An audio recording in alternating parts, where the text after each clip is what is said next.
गुरु साक्षात् परब्रह्म तस्मै श्री गुरुवे नमः। अखंड मंडलाकारं व्याप्ति चराचरं तत्पदं दर्शितं देवं सा नमामि गुरुवे। बोल गुरु भगवान की जय। गजाननं भूतगणादिसेवितं कपित्तजम्बूफलचारुवक्त्रम् उमासुतं शोकविनाशकारिकं नमामि विघ्नेश्वरपादपङ्कजम्। बोल गणपति गजानन भगवान की जय। सर्वमंगल्ये शिवे सर्वार्थसाधिके शरण्ये त्र्यंबके गौरी नारायणी नमस्तुते। बोली जगदम्बा रानी की जय। कर्पूर गौरम करुणावतारम संसारचारं भुजगेन्द्रहारं सदा वसन्तं हृदयारविन्दे भवं भवानी सहितं नमामि। नागेन्द्रहाराय त्रिलोचनाय भस्मांगराय महेश्वराय नित्याय शुद्धाय दिगंबराय तस्मै नागराय नमः शिवाय। ओम नमः शिवाय। ओम नमः शिवाय। ओम नमः शिवाय। भगवान श्री गुरुदेव की असीम अनुकंपा से माता पिता के आशीर्वाद आप सभी भक्तों के भाग्य के कारण प्रेम निष्ठा और आपकी श्रद्धा के कारण जगदम्बा परांबा पराशक्ति भगवान शिव की असीम कृपा हम सभी भक्तों पर बरस रही है। इसलिए हम सभी को भगवान की कथा का परम आनंद प्राप्त हुआ। आज साक्षात भगवान शिव के स्वरूप शिव पुराण की कथा का 14वां दिन है और भगवान की कथा परम आनंद को प्रदान करने वाली है। एक एक बूंद अमृत की निकल करके हमारे कर्ण में जाकर हृदय में स्थापित हुआ। भक्ति का प्रसंग है कि जब भगवान भक्ति प्रदान करते हैं तो ये शरीर रहे या ना रहे परंतु भक्ति जीवित रहे। इसी भक्ति के सहारे अंदर का जो सूक्ष्म शरीर है वो भगवान में जाकर के लय है। उस भक्ति के ही प्रभाव से व्यक्ति जब ये शरीर को त्यागता है तो ये आत्मा अन्य किसी के साथ में न जाकर के अपने केवल इष्ट के साथ समीप ही पहुंचे। जब ये शरीर माध्यम है, स्थूल शरीर माध्यम है, जब हम अपने शरीर को रखते हुए माध्यम से भगवान का पूजन वंदन करते हैं तब उसके बाद अंदर जो आत्मा रूपी परब्रह्म विराजित है वो प्रसन्न होते हैं और वो प्रसन्न होने के बाद अंदर का जो अति सूक्ष्म शरीर है वो भक्ति को प्राप्त होता है। कण कण क्षण क्षण जो भक्ति आपके शरीर के अंदर प्रवेश कर रही है वो भक्ति कभी नष्ट नहीं हो सकती। संसार के अंदर चाहे आप कितना भी कोलाहल देख लें, कितनी भी कोई भी वस्तु देख लें, परंतु जो भक्ति आपने अपने हृदय के अंदर स्थापित कर ली है उसके अंदर कभी परिवर्तन नहीं आ सकता। देखिए भक्ति परिवर्तित नहीं हो सकती क्योंकि भक्ति प्रेम है और प्रेम कभी परिवर्तित नहीं हो सकता। लेकिन जो आडंबर है आडंबर हमेशा परिवर्तित है। आडंबर कुछ दिनों तक चलेगा और वो परिवर्तित हो जाएगा, कहीं नहीं मिलेगा। परंतु जो भगवान की भक्ति होती है उनके जो श्री चरण कमल में स्नेह होता है वो स्थिर होता है। जिस समय पर, जिस काल में, जिस अवस्था में आप भगवान की भक्ति को कर रहे हैं, भगवान की भक्ति यदि आप उसको 2 दिन यदि आप किसी कारणवश वो उनके कार्यों को ना कर पाए तो तीसरे दिन आपके कार्यों को करने की वही स्पिरिट होगी, वही आपके अंदर, आपके शरीर के अंदर वही स्पंदन होगा। भगवान की कथा आपके अंदर भक्ति के प्रभाव को बढ़ाने के लिए, जब तक हम अपने प्रभु की कथा को सुनेंगे नहीं, अपने प्रभु की बात को नहीं सुनेंगे, तब तक हमारे हृदय के अंदर ये कैसे जागृत होगा कि हमारे प्रभु की कौन कौन सी बात। ये हृदय अंदर से इस बात को लेना चाहता है। जब हम भगवान की कोई बात चर्चा करते हैं तो अंदर से, हृदय के अंदर से खुद निकल के आता है कि हम और चर्चा करें और सुनें। ये चर्चा और ये सुनना ही भगवान के प्रति प्रेम को प्रदर्शित करता है। इसलिए भक्ति, भगवान की भक्ति बहुत निर्मल है, और जितनी भक्ति आप कर रहे हैं, ये ना सोचें कि शरीर के समाप्त होने के बाद ये भक्ति भी समाप्त हो जाएगी। ऐसा कदापि नहीं होगा। ऐसा कभी नहीं होगा कि इस शरीर को समाप्त होने के बाद भक्ति भी समाप्त हो जाए। शरीर को जाने के बाद भक्ति कभी समाप्त नहीं होती। यदि भगवान आपसे कोई और कर्म कराने के लिए इस संसार के अंदर यदि आपको शरीर धारण करवाते हैं तो आपकी भक्ति फिर वहीं से ही प्रारंभ होगी। तो कार्य ऐसा करो, पूंजी ऐसी जमा करो, एक एक रुपया को, जो धन को एकत्रित करता है और करोड़ों अरबों रुपए की जो संपत्ति को जमा कर लेता है, उसके बावजूद भी शरीर के जाने के बाद ये संपत्ति सब यही छूट जाती है। जमीन, धरती और यहां पर जो द्रव्य आपने धन कमाते हैं, सोना, चांदी, हीरे, मोती, आंख बंद होने के बाद सब इसमें लूटमार मचाना शुरू कर देते हैं। अपने अपने हिस्से की चीज सभी लेना प्रारंभ कर देते हैं। परंतु जो भक्ति का धन आपने कमाया है, जो भक्ति आपने कमाई है, वो भक्ति का धन कभी समाप्त नहीं होता। उसको कोई छीन नहीं सकता, कोई ले नहीं सकता। और आप अपने भगवान से कितना प्रेम करते हैं, अपने प्रभु से कितना प्रेम करते हैं, ये आपके हृदय में जमा है। भक्ति ऐसी होनी चाहिए कि किसी दूसरे को पता ना हो कि आप कितनी भक्ति करते, कितना प्रेम करते हैं। ये प्रेम कभी उजागर नहीं होता। इसलिए भगवान के श्री चरण कमल में अपना निरंतर ध्यान लगाते हुए उनकी कथा को निरंतर सुनना चाहिए। भगवान सत्संग में उनका निवास होता है, और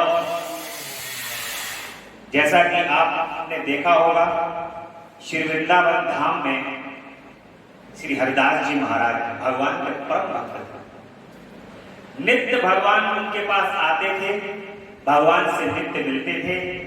और श्री बांके बिहारी लाल जी जिनके आप दर्शन करने वृंदावन जाते हैं, वो उन्हीं हरिदास जी महाराज की कृपा के कारण ही आज श्री बिहारी जी महाराज साक्षात रूप में वहां विराजित हैं, जिनके आप दर्शन करते हैं।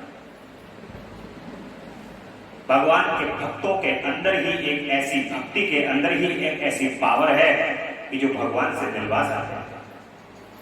भगवान कभी भी आपके समक्ष कितना पूजा पाठ कर लीजिए, उसको ग्रहण तो कर लेंगे, आपकी भावनाएं तो ग्रहण कर लेंगे, परंतु दर्शन केवल भगवान के भक्तों के सहारे से ही साक्षात रूप में दे सकते हैं।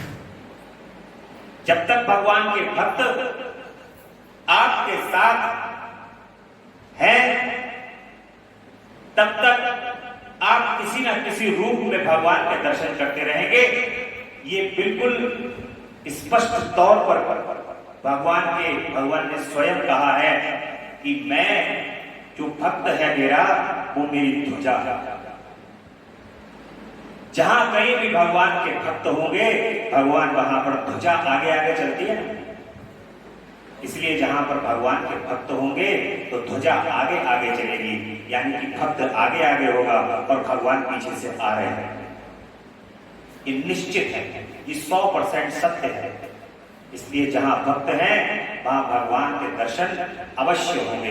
भक्तों के श्री चरण कमल का सहारा अवश्य लेना चाहिए। उनके श्री चरण कमल का जो पखारता है, उनके श्री चरण कमल का जो वंदन करता है, तो उस बड़ी सहजता से भगवान की कृपा और भगवान के दर्शन प्राप्त होता है। आज की कथा में बड़ा सुंदर प्रसंग है। कल भगवान के कथा में विंध्येश्वर सहिता ने विश्राम लिया है और रुद्र संहिता प्रथम सृष्टि खंड आज प्रारंभ।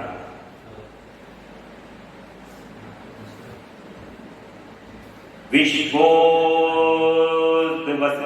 तिल्यादुषं हेतुमेकवं गौरीपदं गौरीपतिं विदितत्वं मनन्तकीर्तिं मायाश्रयं विगत मायाचिन्तरूपं बोधरूपं ममलं हीं शिवं नमामि। जो विश्व की उत्पत्ति, स्थिति और लय आदि के लिए एकमात्र कारण है, गौरी गिरजा कुमारी उमा के जो पति हैं, तत्वज्ञ हैं, जिनकी कीर्ति का कहीं अंत नहीं है, जो माया का आश्रय होकर भी उससे अत्यंत दूर है तथा जिनका स्वरूप अचिंत्य है, उन विमल बोध रूपी भगवान शिव को मैं प्रणाम करता हूं। वंदे शिवं तां प्रकीर्तनादिं प्रशान्तमेकं पुरुषोत्तमं हिं स्वमाययां कृतादिं सृष्टता नभो वदं महेशास्थितो या। मैं स्वभाव से ही उन अनादि शांत स्वरूप एकमात्र पुरुषोत्तम शिव की वंदना करता हूं, जो अपनी माया से इस संपूर्ण विश्व की सृष्टि करके आकाश की भांति इसके भीतर और बाहर भी स्थित है। वंदे अस्तर निज गूढ़ रूपम शिवम विस्तास्तु इष्टत्वमिदं विच्यते जगति नित्यं परितो भ्रमन्ति यस्सन्निधो चुंबक लोहवत्तकम। जैसे लोहा चुंबक से आकृष्ट होकर उसके पास ही लटका रहता है, उसी प्रकार ये सारे जगत सदा सब और जिनके आसपास ही भ्रमण करते हैं, जिनके अपने से ही इस प्रपंच को रचने की विधि बताई गई है, जो सबके भीतर अंतर्मयी रूप से विराजमान है तथा जिनका अपना स्वरूप अत्यंत गूढ़ है, उन भगवान शिव की मैं सादर वंदना करता हूं। व्यास जी कहते हैं कि जगत गुरु के पिता भगवान शिव, जगत माता कल्याणमयी पार्वती मां तथा उनके पुत्र गणेश जी को नमस्कार करके हम इस पुराण का वर्णन करते हैं। एक समय की बात है, नैमिषारण्य में निवास करने वाले सौनक आदि मुनियों ने उत्तम भक्ति भाव के साथ सूत जी से पूछा, हे ऋषि महाभाग सूत जी, विंध्येश्वर संहिता जो साध्य साधन खंड नाम वाली शुभ एवं उत्तम है, हमें उसे हम लोगों ने सुन लिया है। उसका आदि भाग बहुत ही रमणीय है तथा वह शिव भक्तों पर भगवान शिव का वात्सल्य स्नेह प्रकट करने वाले हैं। ये विद्वान, अब आप भगवान शिव के परम उत्तम स्वरूप का वर्णन कीजिए, साथ ही शिव और पार्वती के दिव्य चरित्रों का पूर्ण रूप से श्रवण कराएं। हम पूछते हैं कि निर्गुण महेश्वर लोक में सगुण रूप कैसे धारण कर सकते हैं। हम सब लोग विचार करने पर भी शिव के तत्व को नहीं समझ पाते। सृष्टि के पहले भगवान शिव किस प्रकार अपने स्वरूप से स्थित होते हैं, फिर सृष्टि के मध्यकाल में वे भगवान किस प्रकार क्रीड़ा करते हुए सम्यक व्यवहार बर्ताव करते हैं। देखिए, इस सृष्टि के अंदर संपूर्ण जो भी लीलाएं हैं वो भगवान शिव और जगदम्बा के अंदर विराजित है। चाहे वो भगवान राम की लीला हो, चाहे वो भगवान श्री कृष्ण की लीला हो गई, चाहे सतयुग द्वापर त्रेता कलयुग की लीला हो गई, ये सभी लीलाएं यदि आप देखेंगे तो ये भगवान शिव और जगदम्बा की। भगवान शिव लगातार ध्यानस्थ रहते हैं, ध्यान की मुद्रा में रहते हैं, और जब वो उस मुद्रा से जागृत होते हैं तो एक कहानी माता जी को सुना। भगवान शिव ने सबसे पहले कथा कहना प्रारंभ किया है और कथा को कहने वाले स्वयं भगवान शिव ही हैं। ये जितनी कथाएं आप सुन रहे हैं ये भगवान शिव माता पार्वती को सुनाते हैं। भगवान राम की कथा भी भगवान शिव ने मां पार्वती को सुनाई है। भगवान श्री कृष्ण की कथा भी भगवान राम ने माता पार्वती को सुनाई है। और जितनी भी लीला की रचना भगवान शिव और जगदम्बा बैठ कर देते हैं, इस सृष्टि के अंदर वही लीला होने लगती है। इसलिए ये संपूर्ण संसार भगवान शिव और जगदम्बा की लीला का सार ही अपने मन हृदय के अंदर कदापि ये बात नहीं रखनी चाहिए कि ये भगवान अलग है। ऐसा कभी नहीं है, कदापि नहीं है। ये सारी लीलाएं संसार के अंदर भगवान शिव और जगदम्बा की ही, परंतु लीला के अंदर पार्ट अलग अलग है। और उसका आनंद देने के लिए भगवान शिव और माता जो जो स्वरूप धारण कर लेते हैं, उस आनंद को धारण करने के लिए भगवान शिव और माता आनंद दिलाते हैं। इसलिए भगवान शिव और माता पार्वती के श्री चरण कमल में बारंबार वंदन करना चाहिए। महेश्वर देव किस रूप में स्थित हैं, लोक कल्याणकारी शंकर कैसे प्रसन्न होते हैं, और प्रसन्न हुए महेश्वर अपने भक्तों तथा दूसरों को कौन सा उत्तम फल प्रदान करता है, ये सब हमसे बताइए। हमने सुना है कि भगवान शिव शीघ्र प्रसन्न हो जाते हैं, वे बहुत महान और दयालु हैं, इसलिए अपने भक्तों का कष्ट नहीं देख सकते। ब्रह्मा, विष्णु और महेश ये तीन देवता शिव के ही अंग से उत्पन्न हुए। उनके प्राकट्य की कथा तथा उनके विशेष चरित्रों का वर्णन कीजिए प्रभु। आप उमा के आविर्भाव और विवाह की भी कथा बताइए। विशेषता उनके गृहस्थ धर्म का और अन्य लीलाओं का भी वर्णन कीजिए। निष्पाप सूत जी, आप हमारे प्रश्न के उत्तर में आपको ये सब तथा दूसरी बातें भी अवश्य कहनी चाहिए। सूत जी महाराज कहते हैं कि मुनि सुनो, आप लोगों ने बड़ी उत्तम बात पूछी है। भगवान सदाशिव की कथा में आप लोगों की जो आंतरिक निष्ठा हुई है, इसके लिए आप धन्यवाद के पात्र हैं। ब्राह्मणों भगवान शिव शंकर का गुणानुवाद सात्विक, राजस और तामस तीनों ही प्रकृति के मनुष्यों को सदा आनंद प्रदान करने वाले हैं। पशुओं की हिंसा करने वाले निष्ठुर कसाई के सिवा दूसरा कौन पुरुष उस गुणानुवाद को सुनने से ऊब सकता है। जिनके मन में कोई तृष्णा नहीं है, ऐसे महात्मा पुरुष भगवान शिव के उन गुणों का ज्ञान करते हैं, क्योंकि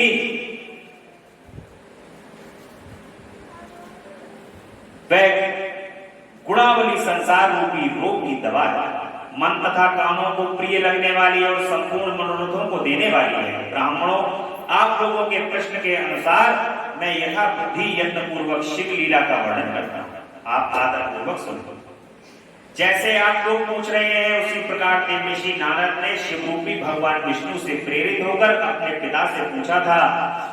अपने पुत्र नारद का प्रश्न सुनकर शिव भक्त ब्रह्मा जी का चित्त प्रसन्न हुआ और वे उन मुनि शिरोमणि को हर्ष प्रदान करते हुए प्रेम पूर्वक भगवान शिव के यश का गान करते हैं। एक समय की बात है, मुनि शिरोमणि विप्रवर नारद जी ने, जो कि ब्रह्मा जी के पुत्र हैं, विनीत चित्र हो तपस्या में मन लगाया। हिमालय पर्वत में कोई एक गुफा थी जो बड़ी शोभा से उत्पन्न दिखाई देती थी। उसके निकट देव नदी गंगा निरंतर वेग पूर्वक बहती रहती। वहां एक महान दिव्य आश्रम था जो नाना प्रकार की शोभा से सुशोभित था। दिव्यदर्शी नारद जी तपस्या करने के लिए उसी आश्रम में आ जाते।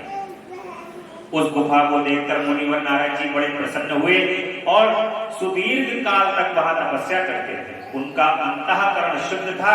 वे दृढ़ता पूर्वक आसन बांधकर मौन हो प्राणायाम पूर्वक समाधि में स्थित थे। उन्होंने वह समाधि लगाई जिसमें ब्रह्म का साक्षात्कार कराने वाला अहम ब्रह्मस्मि, मैं ब्रह्म हूं, यह विज्ञान प्रकट है। मुनिवर नारद जब इस प्रकार तपस्या करने लगे, उस समय यह समाचार पाकर देवराज इंद्र कांप उठे। वे मानसिक संताप से बेहल हो गए। देखिए, जब कभी भी इस संसार के अंदर तीनों लोगों में यदि कोई भी व्यक्ति तपस्या करता है, तो उस तपस्या और तप से सबसे पहले यदि कहीं कोई समस्या खड़ी होती है, किसी को यदि कहीं भी कोई समस्या लगती है, तो देवराज इंद्र किसी भी तपस्या से अपना पद जाने का भय देवराज इंद्र को सर्वप्रथम होने लगता है। और देवराज इंद्र ये प्लान करने लगते हैं, योजना बनाने लगते हैं कि ये जो तपस्या कर रहे हैं तपस्वी, इनकी तपस्या कैसे भंग हो। और ऐसा ही जब देव ऋषि नारद तपस्या कर रहे हैं तो मानसिक संताप से इंद्र विहल हो जाते हैं। ये नारद मुनि मेरा राज्य लेना चाहते हैं। मन ही मन ऐसा सोचकर इंद्र ने उनकी तपस्या में विघ्न डालने के लिए प्रयत्न करने की इच्छा की। उस समय देवराज ने अपने मन से कामदेव का स्मरण किया। स्मरण करते ही कामदेव आ गए। महेंद्र ने उन्हें नारद जी की तपस्या में विघ्न डालने का आदेश दिया। काम क्रोध मद लोभ मोह सब नाथ नरक के बंद। यदि किसी के तपस्या में विघ्न डालना है तो कामदेव को वहां पर इंद्रदेव प्रकट करते हैं और काम की भावना को उत्पन्न करने के बाद व्यक्ति का मन जो है वो फिर तपस्या में नहीं लगता। काम की भावना के जागृत होने के बाद वो उसमें विलीन होकर के तपस्या से हट जाता है। यही कार्य इंद्र करते। इंद्र ने तुरंत उनको बुलाया और तपस्या में विघ्न डालने का आदेश दिया। यह आज्ञा पाकर कामदेव वसंत को साथ ले बड़े गर्व से उस स्थान पर गए और अपना उपाय करने लगे। उन्होंने यहां शीघ्र ही अपनी सारी कलाएं रच डाली। वसंत ने भी मदमस्त होकर अपने प्रभाव अनेक प्रकार से प्रकट किए। मुनिवरों, कामदेव और वसंत के अथक प्रयत्न करने पर भी नारद मुनि के चित्त में विकार नहीं हुआ। भगवान की लीला चल रही है। यहाँ पर भगवान शिव का वो क्षेत्र है जहां पर नारद जी अपनी तपस्या कर रहे हैं। वो क्षेत्र के अंदर कामदेव को इस प्रकार का श्राप है कि वो उस क्षेत्र में जो भी पहुंचेगा वहां पर कामदेव अपना प्रभाव नहीं दिखा पाएगा। उसी प्रभाव वाले क्षेत्र के अंदर नारद जी तपस्या कर रहे हैं। और जब नारद के ऊपर सारे प्रभाव डालते हैं परंतु नारद चित्त जो है जरा सा भी टस से मस नहीं। और महादेव जी के अनुग्रह से उन दोनों का गर्व जो है वो नारद मुनि के चित्त में विकार नहीं होता और अनुग्रह से उन दोनों का गर्व जो है चूर्ण होता। कामदेव का और वसंत का दोनों का भगवान शिव यहाँ पे अभिमान को चूर करना चाहते हैं। शौनक आदि महर्षियों ऐसा होने का में जो कारण था उसे आनंद पूर्वक सुना। महादेव की कृपा से ही नारद मुनि पर कामदेव का कोई प्रभाव नहीं था। पहले उसी आश्रम में काम शत्रु भगवान शिव ने उत्तम तपस्या की थी और वहीं उन्होंने मुनियों की तपस्या का नाश करने वाले कामदेव को शीघ्र ही भस्म कर डाला। उस समय रति ने कामदेव को पुनः जीवित करने के लिए देवताओं से प्रार्थना की। तब देवताओं ने समस्त लोगों का कल्याण करने वाले भगवान शंकर से याचना की। उनके याचना करने पर वे बोले, देवताओं, कुछ समय व्यतीत होने के बाद कामदेव जीवित हो तो जाएगा परंतु यहाँ उसका कोई उपाय नहीं चल सकेगा। अमरगढ़ यहाँ खड़े होकर लोग चारों ओर जितनी दूर तक भूमि को नेत्र से देख पाते हैं वहां तक कामदेव के बाणों का यहाँ पर कोई प्रभाव नहीं है। इसमें कोई संशय। भगवान शंकर की इस उक्ति के अनुसार उस समय वहां नारद जी के प्रति कामदेव का निजी प्रभाव मिथ्या सिद्ध हुआ। वे शीघ्र ही स्वर्गलोक में इंद्र के पास लौट गए। वहां कामदेव ने अपना सारा वृतांत और मुनि का प्रभाव कैसा। तत्पश्चात इंद्र की आज्ञा से वे वसंत के साथ अपने स्थान को वापस लौट गए। उस समय देवराज इंद्र को बड़ा विस्मय हुआ। उन्होंने नारद जी की बुरी बुरी प्रशंसा की परंतु शिव की माया से मोहित होने के कारण वे उस पूर्वानुवृतांत को स्मरण न कर सके। वास्तव में संसार के भीतर सभी प्राणियों के लिए शंभु की माया को जानना अत्यंत कठिन है। जिसने भगवान शिव के चरणों में अपने आप को समर्पित कर दिया है उस भक्त को छोड़कर शेष सारा जगत उनकी माया से मोहित हो जाता है। नारद जी भी भगवान शिव की कृपा से वहां चिरकाल तक तपस्या करते रहे। जब उन्होंने अपनी तपस्या को पूर्ण हुई समझा, तब वे मुनि उससे व्रत कामदेव पर मेरी विजय हुई ऐसा मानकर उन मुनीषों के मन में व्यर्थ ही गर्व कर। देखिए, एक बात का स्मरण सदैव अपने जीवन में व्यक्ति को रखना चाहिए। वो स्मरण ये है, अगर जीवन में व्यक्ति कभी भी कोई धार्मिक कार्य करे, ये बहुत इंपॉर्टेंट बात बता रहा हूं, जहां तक भी भगवान की कथा पहुंच रही है, वो व्यक्ति अपने जीवन के अंदर ये बात गांठ बांधे कि जहां तक भी जैसे ही कोई व्यक्ति धार्मिक कार्य करता है, धार्मिक अनुष्ठान करता है, भंडारा करता है या कोई दान पुण्य करता है, उसके मस्तिष्क में सबसे पहले अहंकार की उत्पत्ति हुई और अहंकार उत्पन्न होने के बाद वो कहता है ऐसा मैंने किया, ये सब मैं कर रहा हूं, ये सब मेरे द्वारा हो रहा है। परंतु भगवान के जो भक्त होते हैं वो गर्व से रहित होते हैं, अभिमान से रहित। जब भगवान के भक्त किसी कार्य को करते हैं तो उनके हृदय के अंदर केवल एक ही बात होती है, ये सारा काम मेरे प्रभु मेरी जगदम्बा। अपने हृदय के अंदर किसी भी प्रकार का कोई गर्व अभिमान नहीं रखना चाहिए, ये कार्य मैं है। जहां मैं उत्पन्न हो जाता है वहां फिर भगवान सैकड़ों किलोमीटर दूर आपसे चले जाए। और जब ये होता है ये सारा कार्य मेरे मां कर रहे हैं, मेरे भोलेनाथ कर रहे हैं, तब भोलेनाथ और जगदम्बा आपके निकट ही हुई। ऐसा गलती देव ऋषि नारद से भी हो जाती है और वो गर्व में चूर हो जाते हैं और वो कहते हैं ये सारा कार्य जो है, तपस्या जो है, वो करने के कारण ही मैंने कामदेव पर विजय प्राप्त की। भगवान शिव की माया से मोहित होने के कारण उन्हें यथार्थ बात का ज्ञान नहीं, वे ये नहीं समझ सके कि कामदेव के पराजित होने में भगवान शंकर का प्रभावकारी कारण। इस माया से अत्यंत मोहित हो मुनि शिरोमणि नारद अपना काम विजय संबंधी वृतांत बताने के लिए तुरंत ही कैलाश पर्वत पर पहुंच जाते। उस समय वे विजय के मत से उन्मत्त हो रहे थे। वहां रुद्रदेव को नमस्कार करके गर्व से भरे हुए मुनि ने अपने आप को महात्मा मानकर तथा अपने ही प्रभाव से कामदेव पर अपनी विजय हुई समझकर उनको सारा वरदान दिया। देखिए, संसार का यह नियम, जब कोई व्यक्ति कोई कार्य करता है और कार्य करने के बाद उसको अभिमान की उत्पत्ति हो जाती है, और जब अभिमान होता है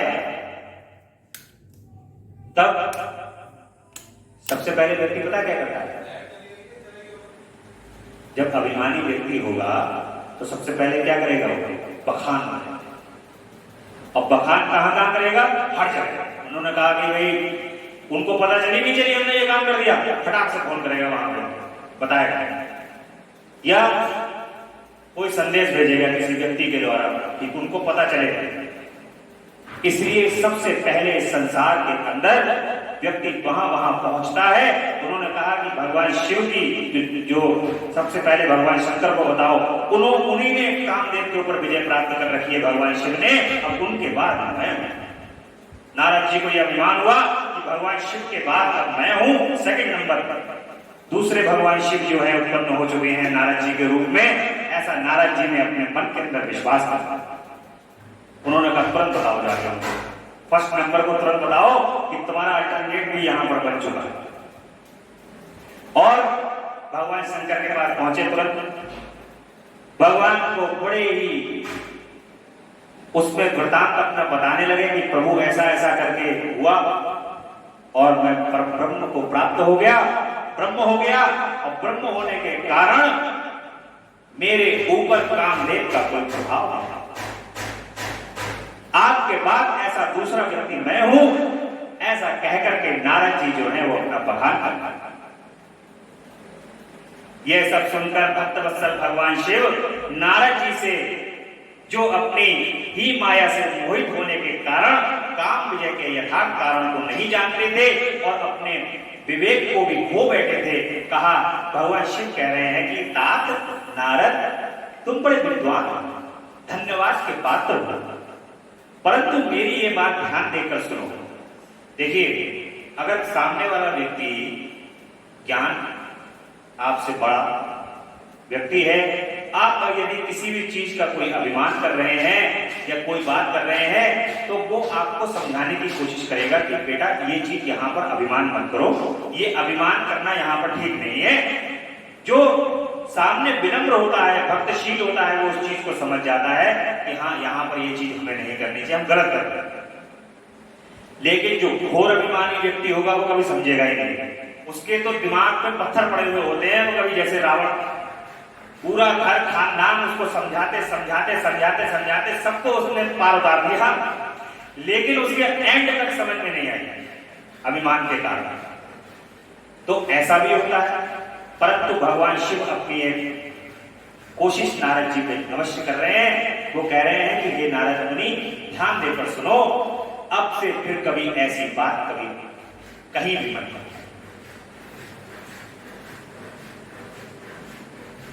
विशेषता भगवान विष्णु के सामने तो इसकी चर्चा बिल्कुल मत करो,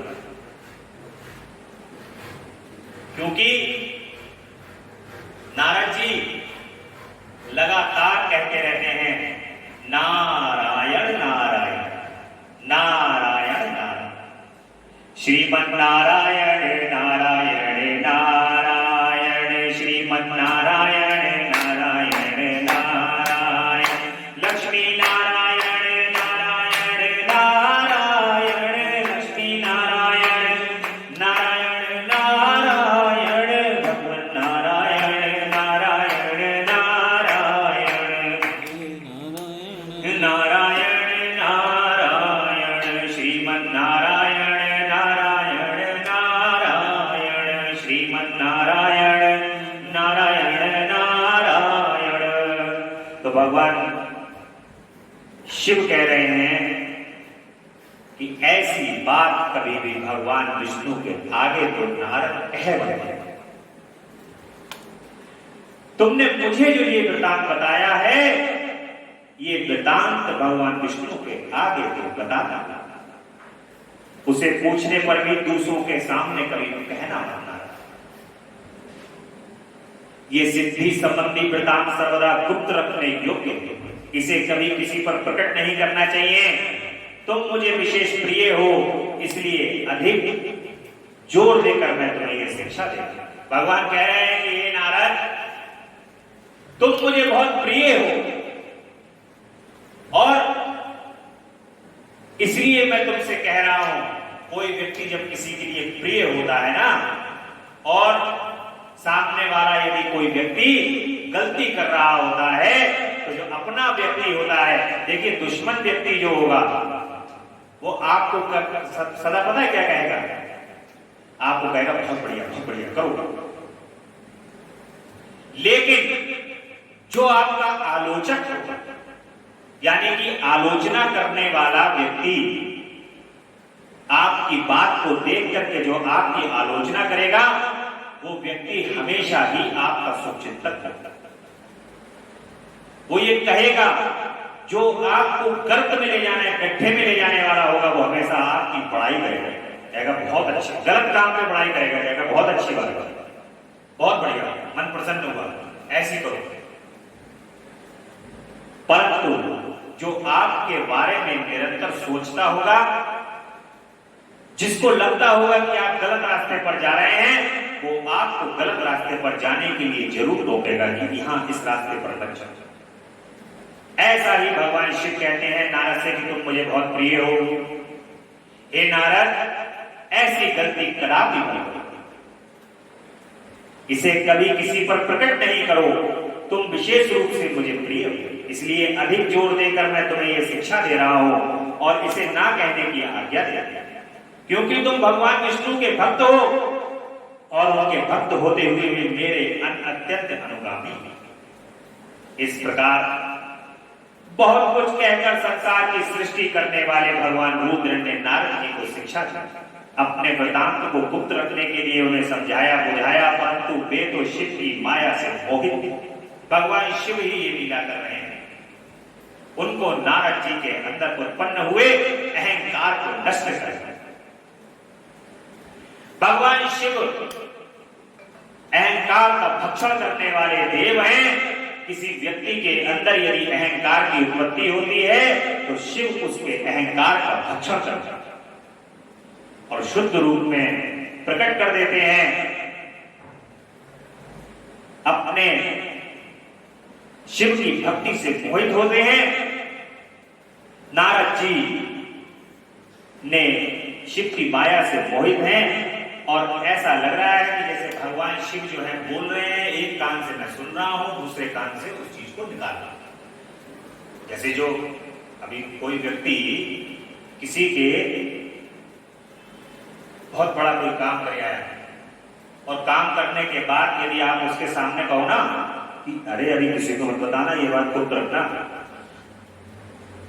वो कहेगा जी हमारे सबसे बड़े दुश्मन है, जी हमें ये बात कह रहे हैं। लेकिन उस व्यक्ति ने ये सोच करके कोई बात अवश्य कही होगी कि ये बात अभी गुप्त रखनी है, ये बात हमें अभी इतनी जल्दी किसी को नहीं बतानी। परंतु जो सामने वाला व्यक्ति है वो ये सोचता है कि ये जो बात कही जा रही है हमें रोका जा रहा है, कि हमारा प्रचार प्रसार ना हो जाए सारी दुनिया के अंदर, इसलिए रोका जा रहा है। तो भगवान शिव की माया से वो मोहित हो जाते हैं और कहते हैं कि यार ये कहां की बातें करने लगे यार भगवान शंकर, हम इतना बड़ा काम करके आए हैं, ये अपनी शिक्षा दीक्षा देने लगे। उनकी बातों को अन्यथा करना। और तदंतर मुनि श्रोमणी नारद ब्रह्मलोक में गए।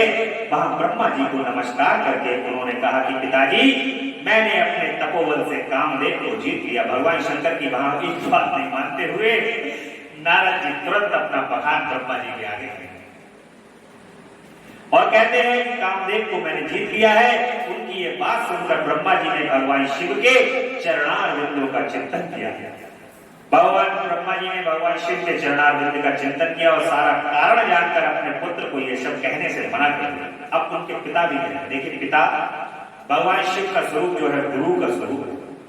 सबसे पहले गुरु के पास जब नारद जी पहुंचते हैं तो इसलिए हमेशा इस संसार के अंदर ध्यान रखना चाहिए कि यदि कोई बात यदि आपके गुरुदेव कहें तो उस बात को गांठ बांध करके रख लेना चाहिए और अपने गुरु की बात को मान करके, चाहे आपको उसमें अपना हित भी दिखाई दे रहा हो, तब भी वो बात कभी करनी नहीं चाहिए यदि आपके बात को किसी आपके गुरुदेव ने मना किया। नेक्स्ट स्टेप में अपने पिता के पास आते हैं। पिताजी भी वही बात मना कर रहे हैं। अहंकार के वशीभूत होकर अपने पिता की बात को भी नहीं माना और अपने भगवान ब्रह्मा जी जो हैं वो कहते हैं कि पुत्र ये सब मत कहो, परंतु नारद जी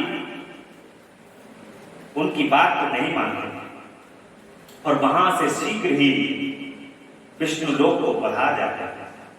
नारद मुनि को आते देखकर भगवान विष्णु बड़े आदर से, भगवान विष्णु जो है उनके इष्ट हैं।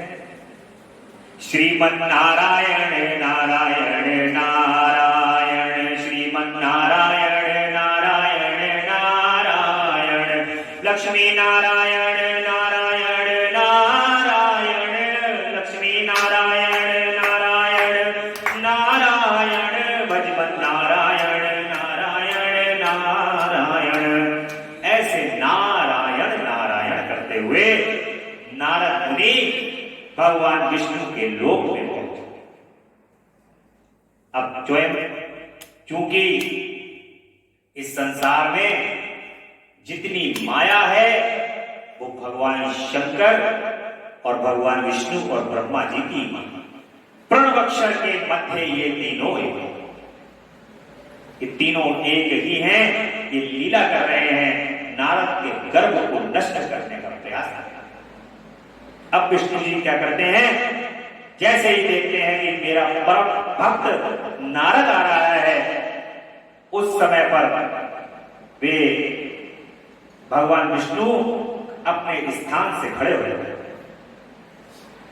और नारद जी अपना सारा वृतांत भगवान विष्णु के सामने कहने लगे और उनके चित्त में जो है वो मदमस्त है वो इस वक्त कि मैं ब्रह्म हो गया हूं, भगवान शंकर के बाद अब मेरा स्थान। ऐसा सोचते हुए नारद मुनि भगवान विष्णु को अपना सारा वृतांत बताने लगते हैं, जबकि भगवान शिव ने मना किया। नारद मुनि को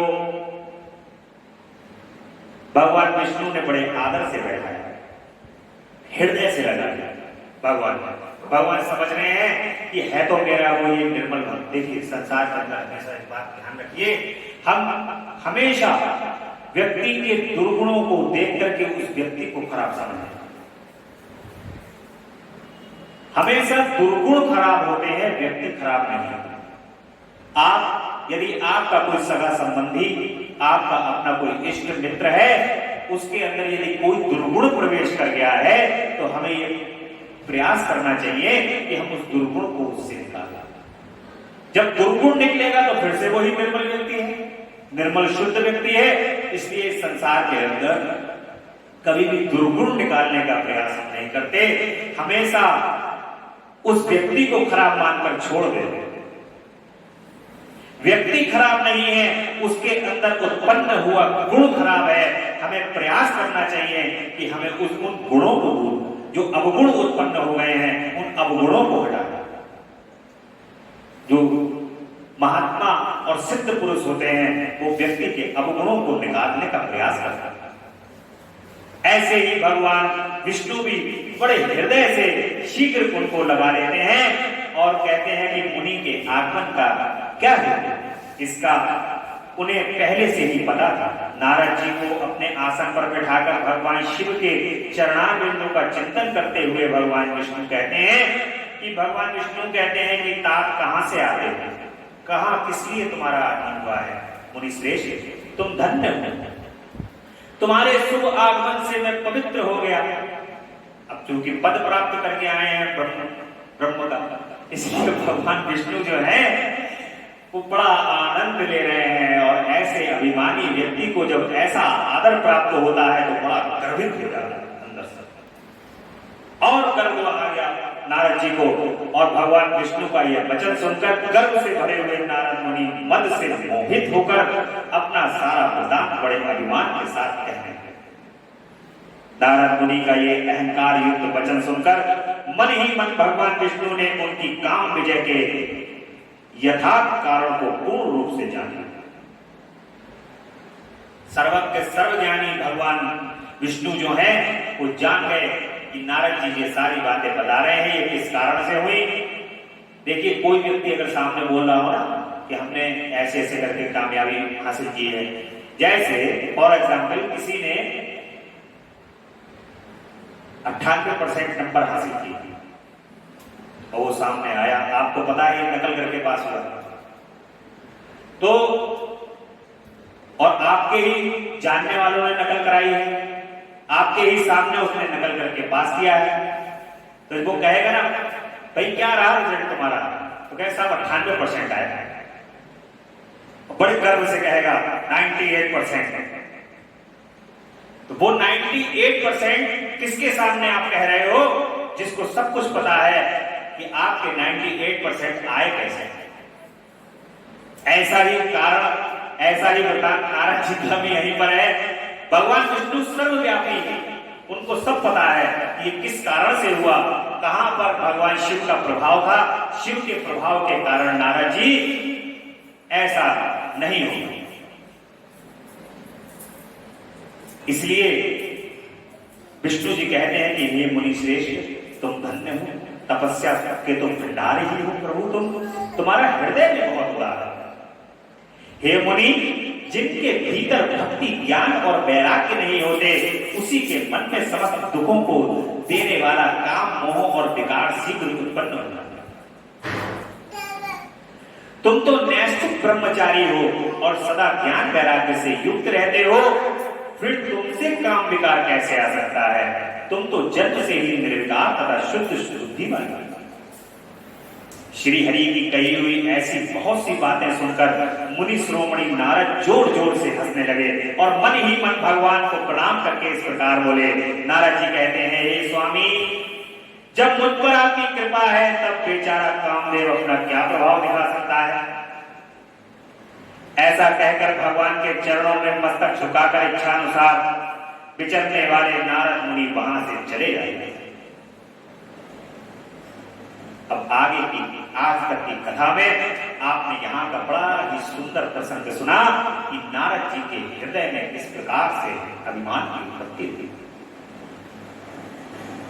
वे नारद भगवान शिव की बात को भी नहीं सुनते, अभिमान के वशीभूत होकर ब्रह्मा जी की भी बात को नहीं सुनते, और विष्णु जी तो फिर जब ये देख लेते हैं कि दोनों सीढ़ियों से उतर करके तीसरी सीढ़ी पर आ गए हैं, जब वहां नहीं माने तो यहाँ तो जो मानेंगे नहीं।